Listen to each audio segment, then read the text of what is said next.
Hello, homesteaders and off-gridders.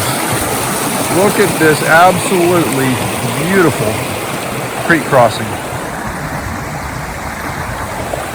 Right in the middle of the property, dividing it basically 1/3 and 2/3, with the bridge up there for crossing. A man has to be able to recognize his own shortcomings, his lack of time, the fact that he's only one person. As you can see, I am carving this little oasis out of the timber, the woods, the mountainside. I'm a builder by trade. And I need a gardener. I need somebody that can take that garden area, once cleared and cleaned, and turn it into a food producing, nutrition providing place to sustain several families. I'm looking for someone that has an eye for beauty, and I realize there's nothing beautiful about what you're seeing right there on the surface. But once that bonfire has been burned and these trees have been cut and processed and this farming equipment has been properly moved into the tractor shed that is currently being built right there, this will turn into an absolutely beautiful food producing garden. And we have soil, not just dirt, there's soil. Greenhouse, large one.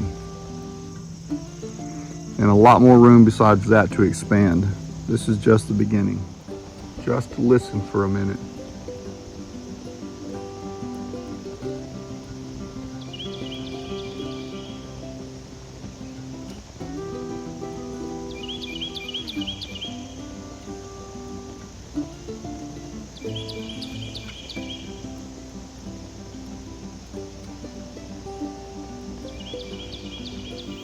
There are grapes that need to be processed into jellies.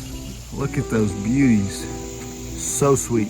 There's pear trees that need to be processed, either dried or turned into grape jelly. What is it, girl? Huh? Chicken fruit needs picked as well.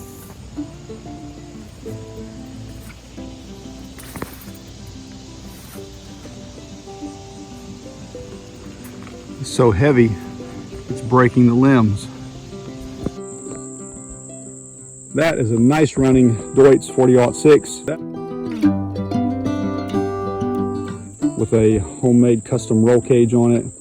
Been sitting all spring because the fuel system stopped up on it, and I've been too busy dealing with road building with other equipment to do a little bit of TLC to get it back up and going, but it does run really well. We also have a good running Case 555E backhoe used regularly on the farm. A little bit farther down here at the bottom of the garden area, spring number 2 that I'm referring to starts up in here, which is actually on the neighbor's land, totally undeveloped hunting property, but it runs underground here across the driveway and it comes out right there. This spring runs about 50% of the year before going underground, a little bit of digging, and you get right into water again. So this would be an excellent spring for irrigation of the garden, as well as the one that is straight over through there, the primary spring. This spring runs year-round and needs developed with a spring house put on it. In the trees. I've seen it go dry one time in the past 15 years we've owned the property, and it was an extremely dry summer, and the spring has not been developed. So with development, it may run all the time. Farther down the driveway here, within the last couple weeks, I've been working on grading, letting it do some rain on it so I can do a little bit more grading before graveling it. Brand new tile that goes under the road over into what would make an absolutely beautiful pond area if all of this timber was harvested and a dam put up down that way, which I will show you in a moment. This is an off year for wild blueberries, but this bush you see right here is absolutely loaded at times with wild blueberries. I don't see any on it this year. if you listen carefully, you can hear the creek running right down there and into the bottom area. There's the driveway we just came down. This area would make a great orchard or potentially more garden space. It is also the family cemetery. There are several graves here, all marked, completely legal in the state of Tennessee. We take care of our own when it comes to that time in their life. The cemetery area, driveway goes back up into the homestead area. Right here, with about a 12-foot drop down through the bottom and right back up the other side, maybe 100 feet away, is a perfect site to build a dam to back up into this area here for a nice pond.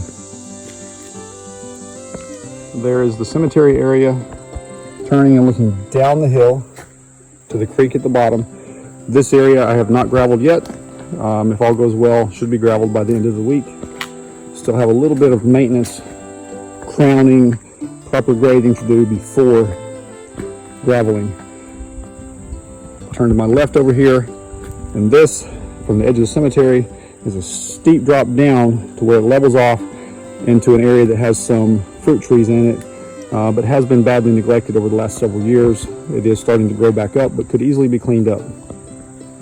Current site of the bridge, not yet finished. Creek ford for heavy equipment, gravel, concrete, trucks, etc. This road goes up and around to the left-hand side of the property, while that one goes up past the cemetery area. So this one over here goes to the area that I mentioned earlier as being a great area for additional pasture or gardening. From the bridge, if you cross it and go an immediate right, you will come into the bottom meadow on the back side of the property, where there are currently some fruit trees growing. Needs some attention. It's probably been 8 years or so since this area was bush hogged, so it has begun to grow back up.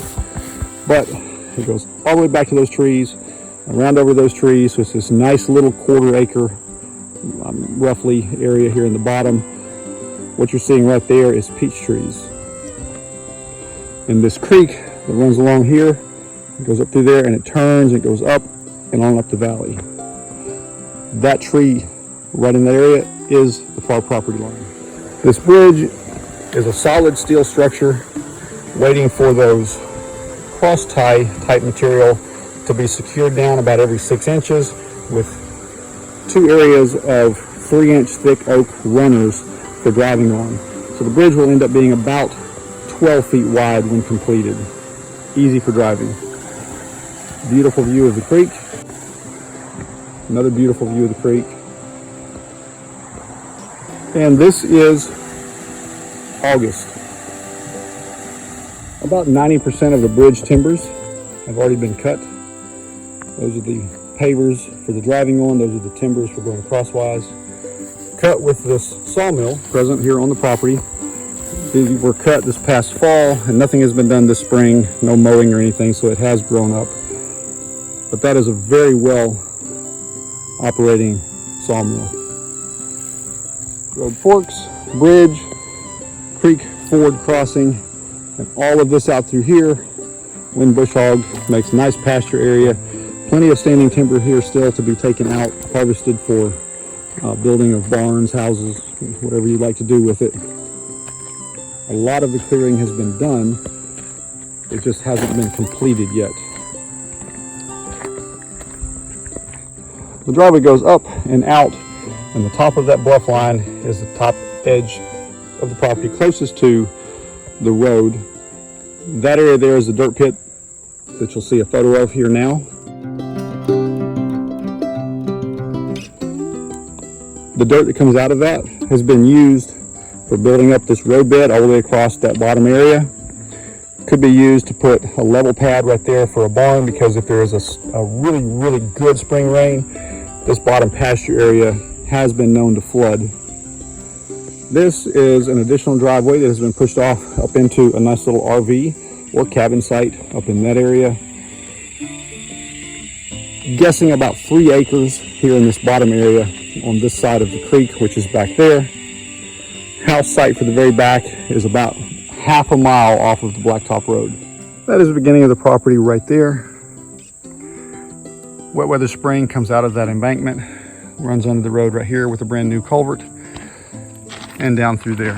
Understanding the nature of water, I have spent a great deal of time crowning and sloping this road and putting a good bed of 2-inch rock in so that this driveway will be as easy to maintain as a driveway that's made from gravel can be. Standing here at the entrance to the property, there's the dirt pit where dirt has been pulled for road building.